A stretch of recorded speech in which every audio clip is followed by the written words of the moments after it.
Hey folks, welcome to episode 5 of Defining Talent, looking at startup superheroes. I'm Nikki Adamson, founder and CEO of Hustle Hunters, and I'm joined here by Mariela Mora, who's a coach extraordinaire.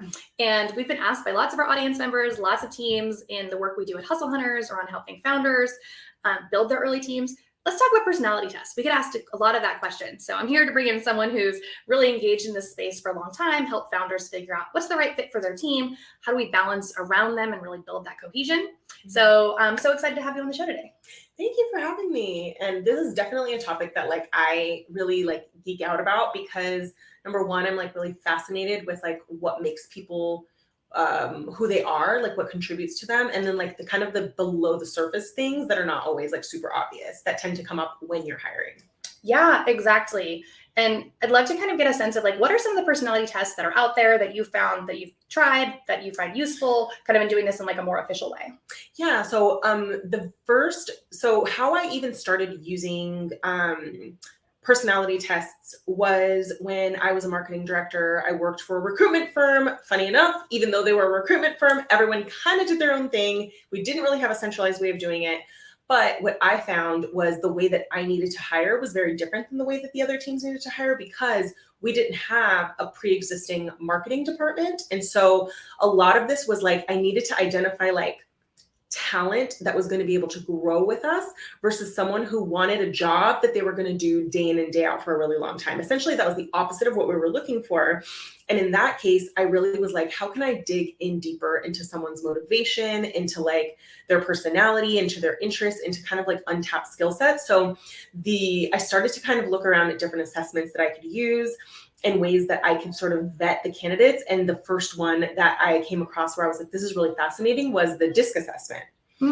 And so the DISC assessment, it measures essentially how someone is going to show up within a team environment, how they like to contribute to a team, who they are under stress, what sides of them sort of essentially who they are as a team member. And that's so important because so often we find on teams that, if you overhire for hard skills early on in 6 months, the only thing we know is there's going to be change. Yeah. So 6 months in, all of a sudden that thing we hired that expert on is they don't have a place on the team anymore.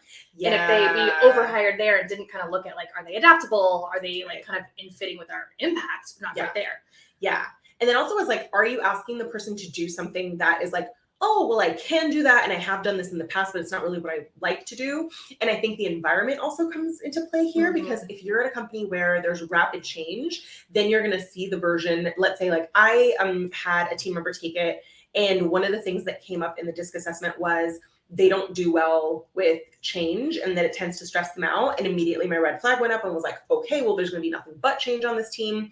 And then I was able to have a more meaningful conversation that I wouldn't have had I not had her take the DISC assessment, because I never would have thought to say, hey, can you tell me a little bit about past experiences with change and what that was like for you? And then she was able to tell me, okay, in the past, the role of change had been not explained at all, very chaotic, a lot of back and forth. And that's why, but she was actually fine with it as long as it was presented in a way where she understood context. And I never would have had that conversation with her had I not had the DISC assessment, because it's just a little bit too specific for me to have thought to ask. So that's what assessments help you do too. And in that situation, it sounds like it let you identify something that was potentially a red flag, but then also gave you the exact context to go deeper.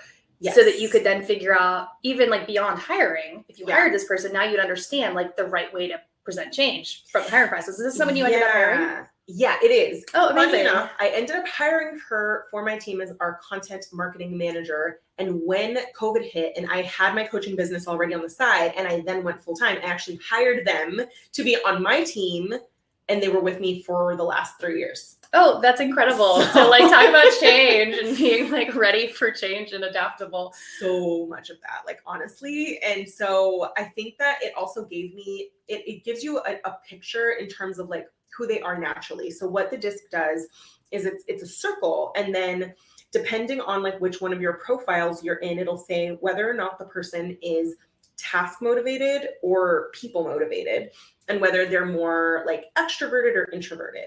So another thing it helps me do is say like, am I asking a task motivated introverted person to do something that really requires them to like love people and be on the forefront? And through the entirety of the 4 years with this person, I was like, their personality, they took the DISC assessment again like 2 years later. And I think 2 letters were swapped, but they're still the person that they are. And so I was like, okay, there's going to be certain things that they hate, that they do not want to do. And that just continued to like ring true. So I think that's the other thing is like, am I bringing someone in who's like naturally a fit for what we're asking them to do? Or are we asking them to kind of operate completely outside of that? And typically someone isn't already in a role that's totally not a fit for them. But I think when a company is rapidly growing, that does tend to happen sometimes where it's like, this is not the job that I signed up for. Yeah, when things shift so much, to figure out like, is this going to be kind of in their aptitude wheelhouse? But Exactly. also, I'm intrigued by what you mentioned around kind of assessments changing and having that like there's some core through lines, it sounds like, but then there's some shifts. And you mentioned environment earlier. And I think it's a good point for us to remember that these are snapshots in time, and that's depending on the environment. You might be collaborative on one team where you're feeling really psychologically safe, whereas on a team where there wasn't psychological safety, maybe I didn't feel that way. So how often do you notice, like, are you exposed to a lot of like retesting, and have you kind of seen people kind of make those growth changes? I have. So I think that it does take a little bit of time, like for you to actually see a change, but I think you make a really good point around environment where, and psychological safety, because I think that with a leader who is like really, I guess, like I would say someone who like focuses on like fit and their people and getting to know how to get the right people in the right roles versus like, this is just what I need you to do, like kind of like very task focused. Like I think that they actually can thrive.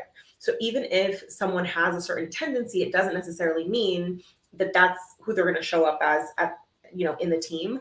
I will say that an assessment will show possibilities of like, for example, who someone is under stress, and what tendencies will tend to come up. But in a psychologically like safe environment, you may not see those extremes as often. You may actually see like the best of that person versus like their survival kind of like instinct. So I think that that's another important thing to note, that all of us have tendencies of like who we are under certain like, under stressful environments, but we aim to like not necessarily like create that and like force someone to kind of like, who are they when you throw them into the fire? Like we hope that that's not the case all the time. Yeah, and I guess we have to think of like, what type of environment are we in? Are we building a company that has that? I know that's something I tell my team a lot is, I'm not going to tell you there's not going to be sprints. Right. There's definitely going to be sprints. I think my commitment to my team is that we're not going to sprint twice for the same reason. That in reflecting back on a sprint, we're going to figure out, is that more resources? Is that setting different deadlines? Like, what is that thing that's going to make it so that's not the case? Because we know reality, like sometimes things just are gonna come up. They will, yeah. But how often, do I want to hire someone that like, how do they work in a really intense situation? I have to also think of myself as a hiring manager of like, how do I want to dig into this with a candidate? And what is it showing them that I'm expecting the environment to be? Is also something I have to remember is like, if I only ask so many questions, what does that look like for them? Yeah, I think that makes sense in terms of like, what's the environment going to be? And I think also looking at like what someone's like growth desires and growth potential is, and will they find that within this role? Because I think that's where you're going to see different results down the line. Because if you're just kind of asking them to do, let's say like what their strengths have been in the past, but let's say if they're going to be stretched in like a good way, in a way that they want to be stretched, you are going to see different results. So I think that at that point you might, they may test like slightly differently, but it probably won't be like wildly different. That makes sense. The exception to that would be the EQ, which we haven't spoken about, but that's the other assessment that is, I love this assessment. It is like, so the assessment is the EQI 2.0 leadership assessment. This is the world's only recognized measure, scientifically sound, of emotional intelligence. So it's the only one. It's been around for decades. It's been retested. It's scientifically sound because of the number of people and the diversity of people that have taken the exam to actually look at it. So amazing.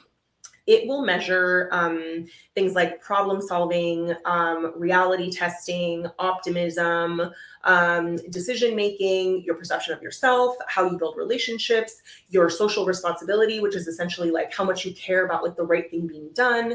All of these different things that essentially are emotional intelligence that we all have, but that is really what affects how someone shows up, not just in their work, but like in their life. And this is an assessment that many like Fortune 10 companies like Amazon, Nike, Google, Stanford University uses this assessment for their leaders.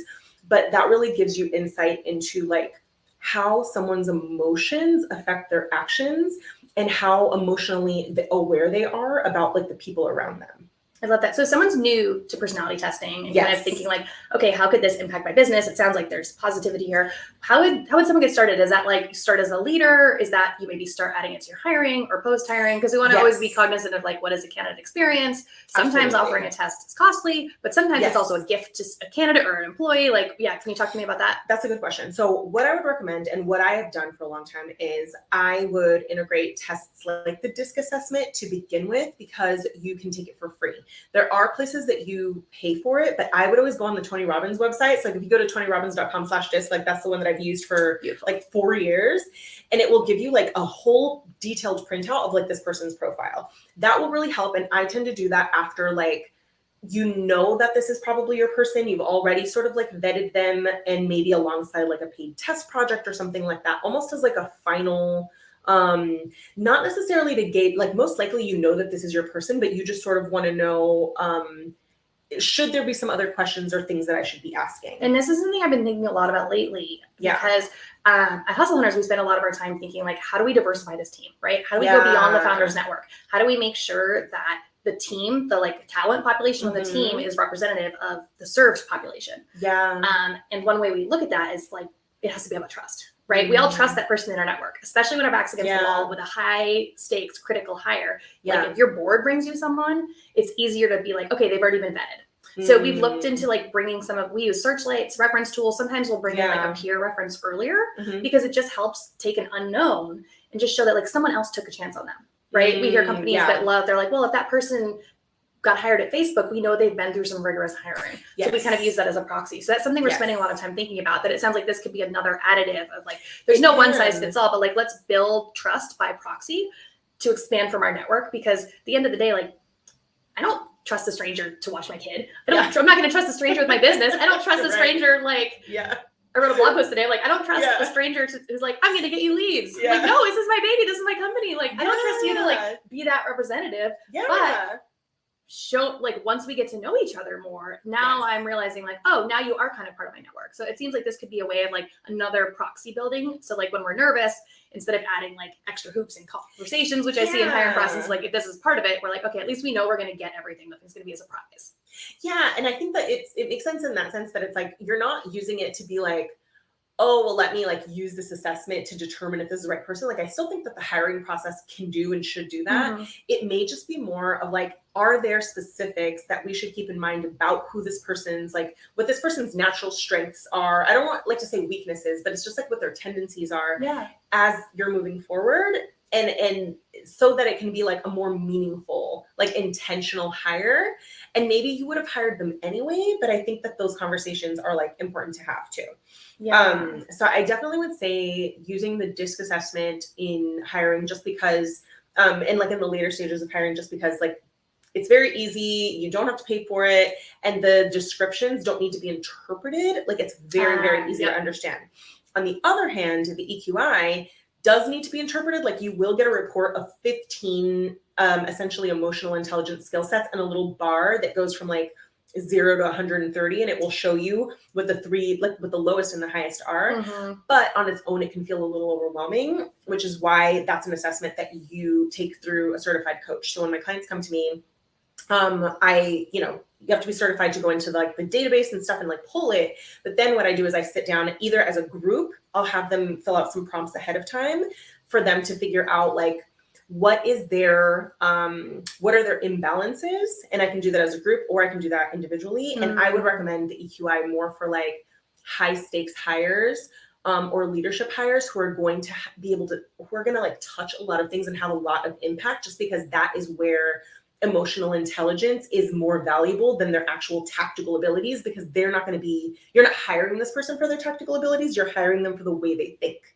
Yes. Yeah. That is where I would recommend the EQI. And that's honestly why the Fortune 10 companies use them for leadership hires, because they know like what's at stake essentially. Okay, great. Yeah. And we kind of talk about that, like the scale of like we like have someone who's really autonomous, someone who like really needs to be given the list of things to do, and then someone who can make the Right. decision of when do I speak up, when do I do it on my own, kind of in the middle, looking at that like situational or contextual intelligence. So I can see this as like a really strong bet. And then do you find that bringing someone new onto your team, if they do the EQI, that's valuable, or is it like, do we get a multiplier effect if more people on the team have done it?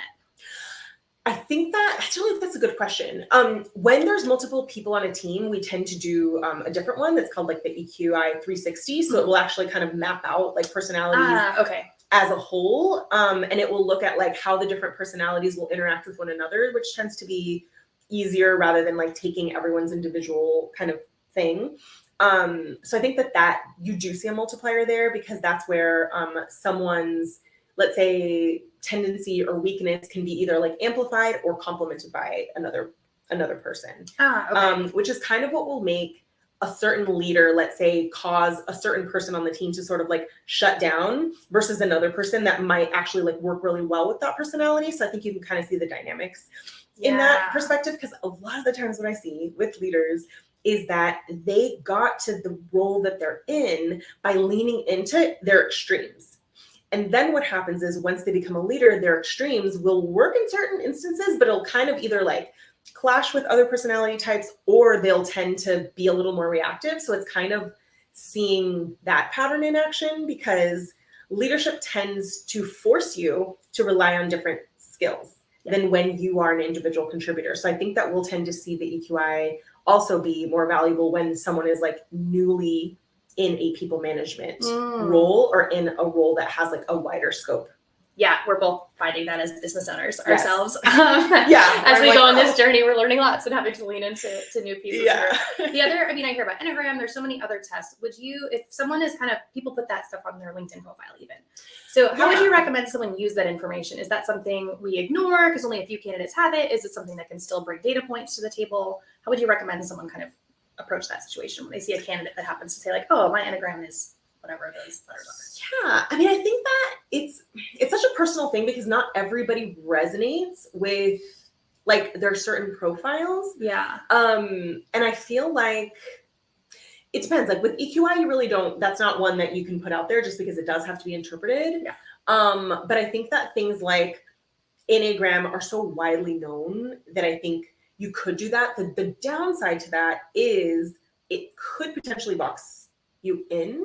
Yeah. And that's where I would hesitate a little bit to kind of like put something out like publicly, unless you, at this point, you kind of don't have as much control over whether or not someone would see like, oh, you're an Enneagram, 2, and that's a helper, and we really need someone that's going to be more extroverted. We're looking for an 8. Like there's people who like will really go to the letter with them, and that is just like not a fully encompassing like way of like evaluating someone, which is why I love them for hiring, because hiring puts them in context. Yeah, and that's where it seems like that's kind of a through line I'm pulling here, is that like for instance, you gave that example of someone who you realized through the disc finder, like that she was maybe like challenging and averse to change, but then it sounds like because you were able to dig in. So not necessarily an end all be all. And this is what we've always done with references, is saying like, we love pulling them earlier before the final call, saying don't let the reference all of a sudden leave you with some lingering questions. Do that before your final conversation, so that then you're able to like address that proactively. That makes sense, rather than like having categories have you like limit the way that you view a candidate, because I think that's the thing, is we don't want to box a candidate in based on like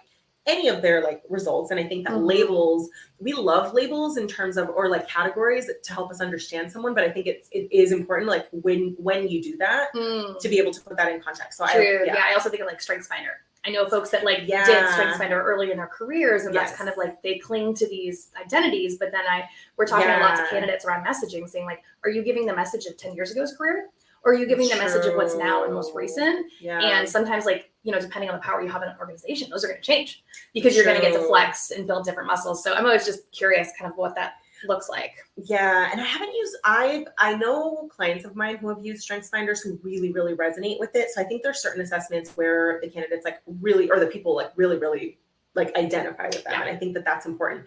But I think that I tend to prefer the ones that are a little bit more, like I'd say like in depth, because otherwise it does really give like this almost like 2D, version. Of like, oh, you're in this category, so we're not going to give you these things, or that makes because I've had clients that I have one client that's been with me for 3 years who loves the Enneagram and is just like, she's an 8, and so 8s are just like very like extroverted and can be a little dominant. Her disc also showed she was dominant, and she'll just be like, oh, and I just love her because she's an Enneagram 7, and I'm like, okay, you love her because she's this Enneagram, so you personally love her, but like, is this the best fit for what you are asking them to do? And I feel like we don't want that. I feel like contextualizing it is so important, because I've had clients who like are such a fan of a certain assessment that as soon as they're like, oh, me and this Enneagram, like, and it's like, no, we're not looking for that. This We're is actually looking for another like, form of bias, right? It is, yeah. We have the same quality, so like we're into it. Okay, yeah, interesting. Yeah, and it's also like, is that the best for what this person's job is going to be? And on this team in this moment of time. Yes. Oh, that's so helpful. Exactly. Well, I got so excited to talk to you. I forgot to ask you like the question we ask everyone at the top of the show, which is, when in your career did you start thinking about talent? I started thinking about talent when I built a marketing department from the ground up at a recruitment agency, and nothing existed, and I had to make a lot of calls where I was looking for people who I knew were not going to have the history on paper of what I was looking for. And that's where I started to have to get creative and think about talent versus past experience. Because none of them, very few of them actually had documented past experience that fit the bill exactly, but they definitely had the talent and the potential. And I think that was the reason why we were so successful. Yeah. Can you put some more words to like, what was that potential? What was that talent? What were those qualities that you ended up finding? Yeah. So I'd say that the qualities that I found, because it was like, we almost operated like an agency and almost like a startup, was people who were like natural creatives, who love to be creative, who love to solve problems, who actually thrived with change and were excited by it rather than thrown off by it, and who were creatives in their actual lives, not just in their jobs. That was like their whole body. So there was something. So I hired a lot of like content creators, designers, copywriters, project managers. And these were all folks who like their lives indicated that this was their thing, but on paper they were younger. And because of like the stage that they were in, they were all different ages, but they really were just people who like this job really like lit them up naturally. And it was the person that they were, but they just didn't have as much of like the work history to like substantiate. But yeah, they had the aptitude because that was kind of like they'd already had those indicators. Oh, that's so exactly. And they were very easily, it's like they were almost people who would be like easily bored doing the same thing. So this is why the job was actually so great for them, because they were very like eager, they wanted to grow, they wanted change. In fact, the opposite of what they wanted was to like do the same thing. So that's where I started, really looking at like talent and thinking about what is this person's natural trajectory and how can I kind of figure out what this trajectory is, because it wasn't, their job was not going to be the same in 6 months. Yeah. So. Yeah, so good. Yeah. Thanks for getting a little deeper with us here. That's what we're all about here on this show. It's really like getting deep and challenging to like define what are those words so that we have a shared language to actually now apply to our talent pool, that we can apply metrics and numbers to. So the last thing I'm curious to hear about you is like, what makes you a good teammate? That's a really good question. I feel like what makes me a good teammate is I'm always thinking about like what's the collective vision and like the collective goal versus like my specific wants and needs. Because I think when I think about what the collective goal is, it helps me piece together what is everyone motivated by, what is kind of the ideal vision that we're working towards, and not getting like kind of bottlenecking or like too short-sighted. Because I think that helps you solve problems outside of your scope and collaborate more effectively with other people. So I think that's more what it is that I'm able to look outside of like my world and really look at like what's the collective vision that everybody is really like working towards, so we don't lose sight of that.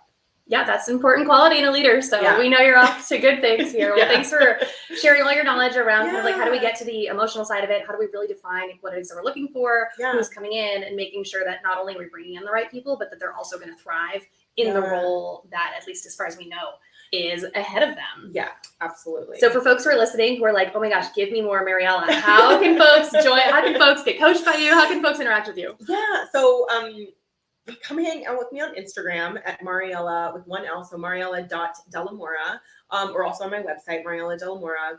And there you'll just kind of see just my general like thoughts about leadership and emotional intelligence, and really like how our backgrounds, that's another thing I didn't share today, but it's like I do talk about how our backgrounds affect how we show up and how it affects our leadership. So I work with clients one-on-one. I work with clients in, companies like Google. I've worked with women in the United Nations, but I also work with just, kind of solopreneurs or people with a couple of people on their team. So yeah, I've sort of seen it all. Love it. Well, thanks so much for joining us. Hope you all enjoyed this episode and tune in to episode 6 soon. Bye.